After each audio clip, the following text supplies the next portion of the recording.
Barbarian is a 2022 American horror film written and directed by Zach Cregger. It is produced by Arnon Milchan, Roy Lee, Raphael Margules, and J.D. Lifshitz. The film stars Georgina Campbell, Bill Skarsgård, and Justin Long. The plot sees a woman find out that the rental house she reserved has been accidentally double-booked with a man, while not knowing of a dark secret within the home. Barbarian premiered at San Diego Comic-Con on July 22, 2022, and was theatrically released in the United States on September 9, 2022, by 20th Century Studios. The film received positive critical reviews, with praise aimed at Cregger's screenplay and direction as well as the cast performances. The film was a success at the box office, grossing over $44 million worldwide against a $4.5 million budget. Plot: I and Heard Within, a lie is spun. A young girl named Mabel lives with her father Raymond, mother Penny, and newborn sister Isabel in relative poverty. After a visit from wealthy, condescending relatives, Raymond wanders drunk into the forest at night and encounters the mysterious architect Mr. Van Schoonbeek. The following morning, Van Schoonbeek's employee Mr. Thomas visits the family and convinces Raymond and Penny to accept Van Schoonbeek's offer to move into a new luxurious house built for them at no charge. After the family moves in, Mabel notices several peculiar things about the house and the workers constantly refitting it, but her parents are mesmerized by the house and its luxuries. Raymond becomes increasingly obsessed with the house's fireplace, which he constantly fails to light up, while Penny spends more and more time sewing drapes. Mabel becomes further put off when her parents don attire designed by Van Schoonbeek which resembles the furniture they adore. Exploring the house one night, Mabel and Isabel find themselves lost in the maze it has become, eventually stumbling upon Thomas. Drunk and ashamed, Thomas confesses that he is an actor following a script provided by Van Schoonbeek. Meanwhile, Raymond is finally able to light a fire by burning the family's old possessions, including his father's chair and Mabel's dollhouse. When the sisters finally reunite with their parents, they find Raymond and Penny turned into furniture, Raymond into a chair and Penny into curtains. As the fire expands, the parents urge their daughters to escape. Using the curtains to climb out a window while their parents burn alive, Mabel and Isabel escape before watching the smoking house from a distance as the sun rises. 2 Then lost is truth that can't be won.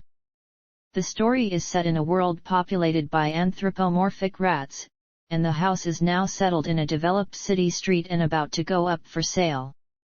The developer renovating the house recently laid off his entire construction crew to reduce costs and must do all the work himself.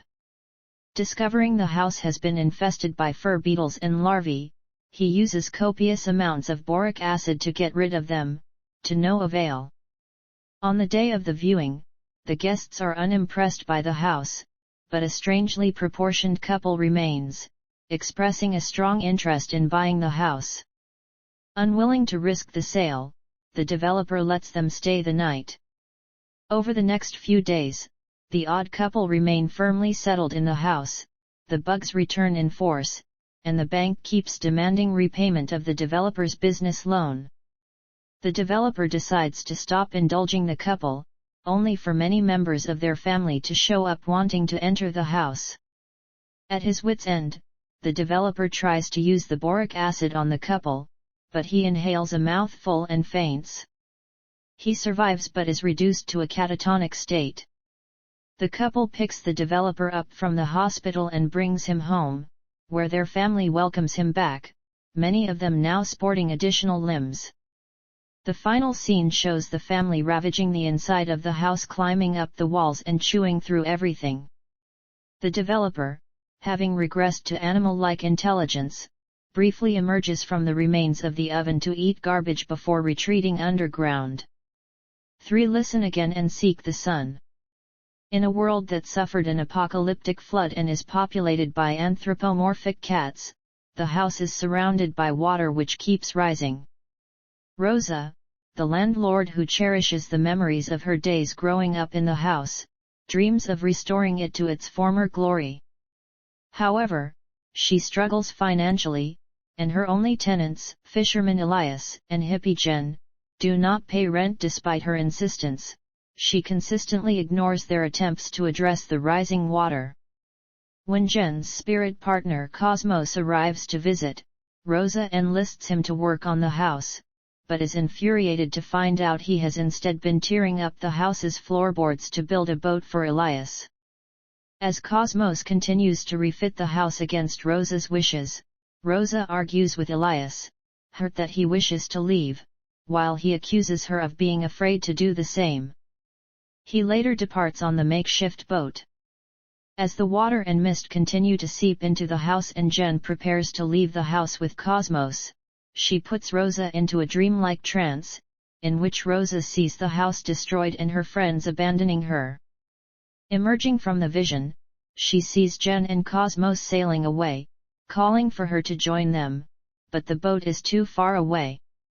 Remembering a large lever Cosmos had built, she pushes it, transforming the house into a seaworthy vessel.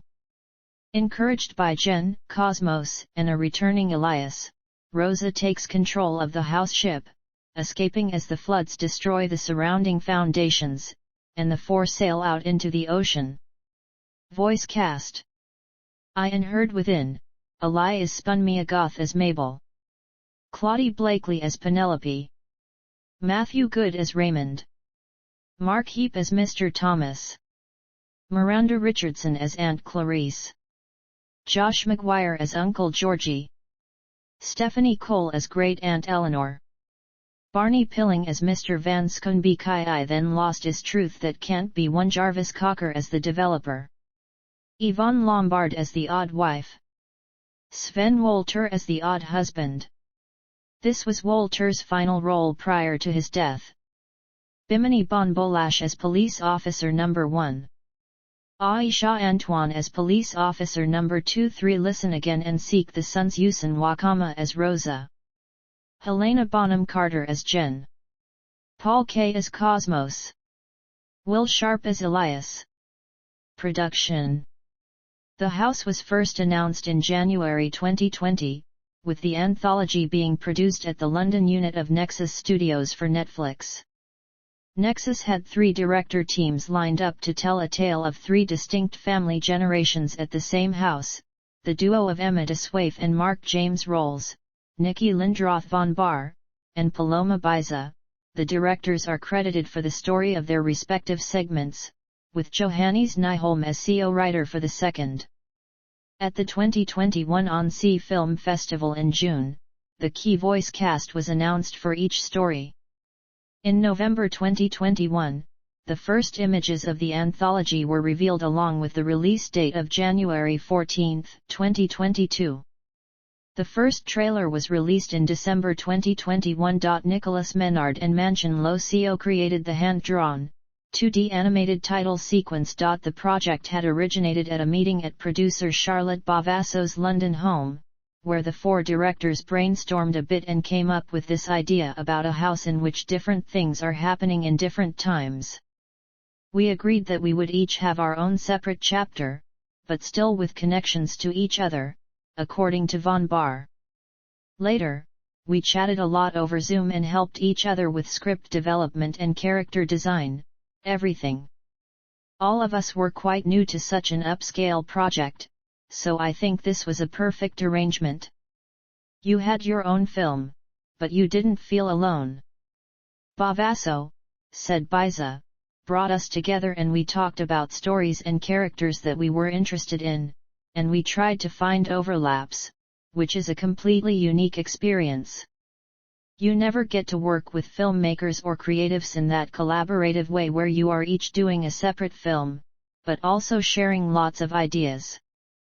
The directors wrote detailed story outlines, and then Irish playwright Enda Walsh wrote all 3 segments' dialogue in collaboration with them. Rolls said his and Swaif's opening segment came from the desire to tell the story of the house before there was a house, the origin story, so to speak. I had been reading a graphic novel by Richard Maguire called Here, in which you see a corner of the world and how it changes through millennia.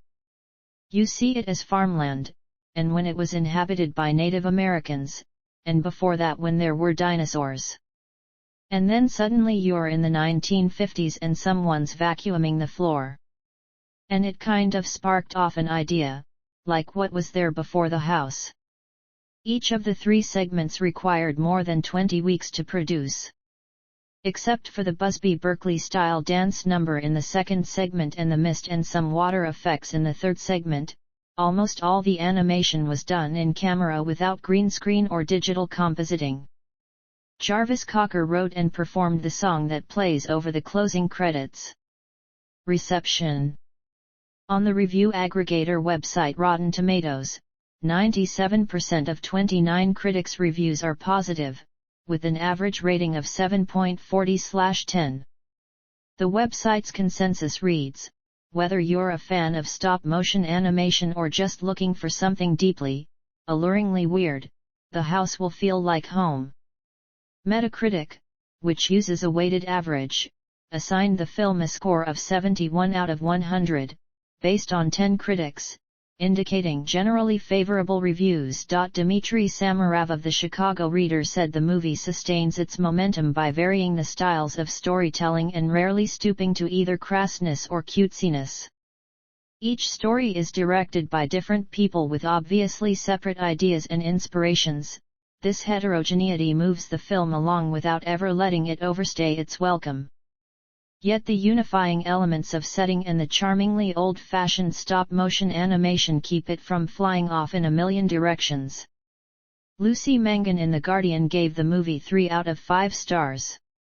She said the first segment is by far the most successful of the trio, and that the second was too underbaked to deliver any real horrors or work as a fable about violation, or capitalism, or any of the other themes it seems at various moments to be nodding vaguely at. She said the third was a very, very slight affair, and that overall, if the content of the stories had matched the painstaking form, the anthology could have been rather a groundbreaking success. But Noel Murray of the AV Club said of that second segment that, "All of the house is worth watching, especially for animation buffs, but for those who can handle a hefty helping of grotesquerie, Von Barr's segment is the one can't miss."